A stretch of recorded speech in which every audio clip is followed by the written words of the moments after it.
Le club de l'été en compagnie de Kamel Wally jusqu'à 11h. Si vous venez de nous rejoindre sur Europe 1, c'est l'heure de votre portrait sonore. Comment va le jeune papa? Enfin, comment vont précisément, puisqu'on est précis, les nuits du jeune papa? Ah non, super, il a 2 ans et... Ça y est, c'est bon. Ouais. Ouais. Et en plus, ça a été le bébé le plus formidable du monde. Il a fait ses nuits tout de suite. Ah, vous... Tout de suite Oh, Oui. vous avez dû faire beaucoup de jaloux là. Ouais.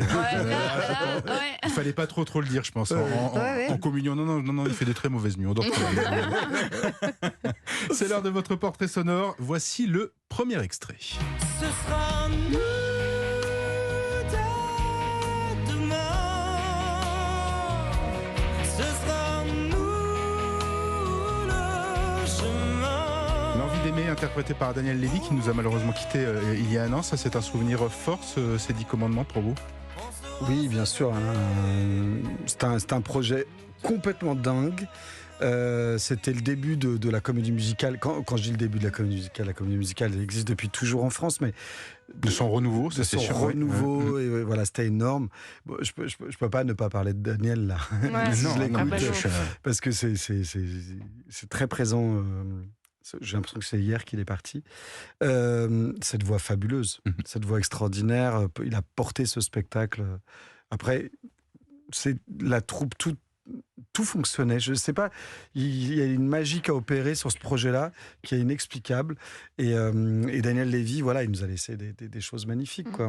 Donc, L'envie d'aimer, effectivement, et L'envie cette voix. Et il faut effectivement le dire, avant cette date-là, enfin avant cette période-là, c'était has-been en France. Les comédies, il faut même le dire. Enfin, le regard du grand public sur les comédies musicales, c'était pas, il y avait pas du tout cette image qu'on a aujourd'hui, qui est plutôt on va avoir un grand spectacle, bien sûr. des chansons, etc. Donc c'était vraiment, il y avait eu quelques contre-exemples, mais c'était pas quelque chose de très quotidien. Non, et puis non.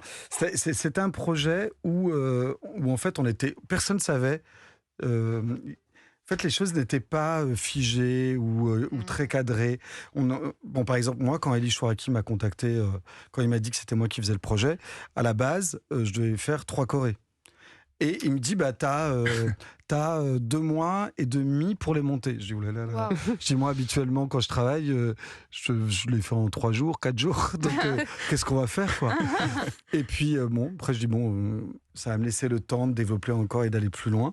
Et puis, peut-être 3-4 jours après le début des répètes, moi, je répétais dans un coin avec mes danseurs, lui avec les chanteurs, il y avait Pascal Obispo qui était là et tout ça. Et je dis, nous, on est prêts, on peut vous montrer. Et il me dit, mais après quoi? Je dis, c'est ce que tu m'as demandé, je l'ai monté. Il me dit, ah bon, donc là, ils vont tous, on se connaissait pas, hein, donc en réalité, on se connaissait pas. Et il dit, ok, les chanteurs, venez, Pascal, en plus, t'es là, c'est super, on va regarder. Et là, il regarde. Coup de pression. Coup de pression. Mais tu as raison, c'est un vrai coup de pression. Je regarde les danseurs, je dis, mais vous devez défoncer là. Je dis, vous lâchez rien. S'il y en a un qui tombe, c'est fait exprès. Et puis en fait, donc il voit les 3 trucs et me dit, ah ouais.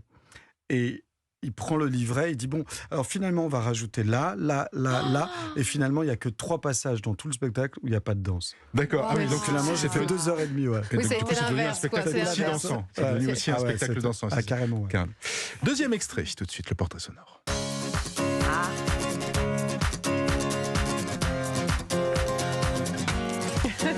Difficile de ne pas parler, oui, ça donne quand même envie de bouger, de Vous danser. arrivez tout le encore temps. à l'entendre, ce générique, ou Mais je l'aime beaucoup. Ouais. Ah, bon, tant mieux. Ouais, je l'aime Parce beaucoup. que vous avez dû l'entendre quand même pas mal de fois. Ouais, mais franchement, c'est tellement une belle. On parle de la Star Academy. Bien hein. sûr, ouais, c'est la Starac.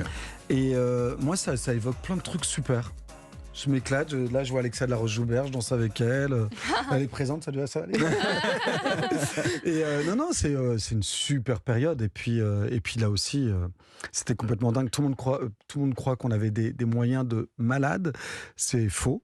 Ah ouais? On avait surtout beaucoup d'envie. Ah oui. Donc voilà, la première année compliquée. À partir de la deuxième, j'arrive à avoir un atelier de construction. Entre guillemets, hein, c'était Oui, c'est un local, c'est pas un local. 50 personnes, non. Et voilà, par exemple, le chef d'éco, l'écureuil qui était hyper volontaire. D'une semaine à l'autre, on recyclait les mêmes décors, mais on les changeait carrément, on les tournait de l'autre côté. Je dis, alors on va mettre des scratchs, les danseurs vont courir, ils vont s'agrapper au mur. Ouais, c'était que des trucs comme ça, vraiment chouettes. Et puis on s'est éclaté, c'était tellement des jolis moments. Le portrait sonore de Kamel Wally continue. Extrait. Sous ses ailes, la vie est une fête. Regardez-le qui s'envole, l'oiseau paradis. L'oiseau paradis, donc c'est celui, il est avant Mon premier cabaret, vous l'avez créé avant, il me semble-t-il. Tout à fait, ouais. Et alors du coup, dans quelle idée vous l'avez, dans quel état d'esprit vous avez abordé ce... Je crois que c'est un retour en plus au cabaret, hein. Vous aviez déjà fait French Cancan, vous y avait des choses où c'était pas vraiment... Non, c'est vrai que avant les 10 commandements, j'ai fait French Cancan aux Folies Bergères. Mais en fait, c'est pas du tout un cabaret, c'était D'accord. plutôt... c'était pas un opéra non plus, c'était pas une opérette. En fait, je sais pas ce que c'était. Mais C'était un mix de quelque chose dans voilà, c'est ça. Et en fait, c'était Offenbach revisité, version électro-arabisante. C'était un projet qui était vraiment chouette. Et donc, c'était pas vraiment... Voilà. Ouais, alors que là, l'oiseau paradis, on est vraiment dans le Ah oui, là, dans c'est les un codes vrai cabaret. Mais sauf que moi, je les ai un peu tordus. D'ailleurs, le titre qu'on vient d'écouter, qui est le final, c'est le tableau le plus cabaret du spectacle. Sinon, le reste, c'est pour moi le cabaret, et ça a été écrit par plein de journalistes, le cabaret d'aujourd'hui. C'est quoi le cabaret d'aujourd'hui pour En vous fait, quand je dis le cabaret d'aujourd'hui, c'est le Crazy Horse, le Moulin Rouge, c'est aussi le cabaret d'aujourd'hui, mais c'est-à-dire que moi, c'est avec tout ce que j'ai envie d'aller voir. Et c'est vrai que, par exemple, nous, la clientèle, on l'a vachement rajeuni. Le Paradis Latin, c'est le seul cabaret où on va dire que 90%, mais vraiment, hein, ce sont des franciliens. Sinon, les autres, c'est vraiment des touristes. Et on n'a rien contre les touristes, hein, même venez. C'est quoi ? C'est des morceaux super actus, c'est compliqué de... On va en reparler, on va en reparler. C'est des choses d'aujourd'hui, on va dire, c'est vos influences d'aujourd'hui, mais on va reparler de ces influences. Merci pour toutes ces confidences. Dans un instant, notre invité média s'appelle Antoine de Maximi, il va nous parler voyage chez l'habitant. À tout de suite.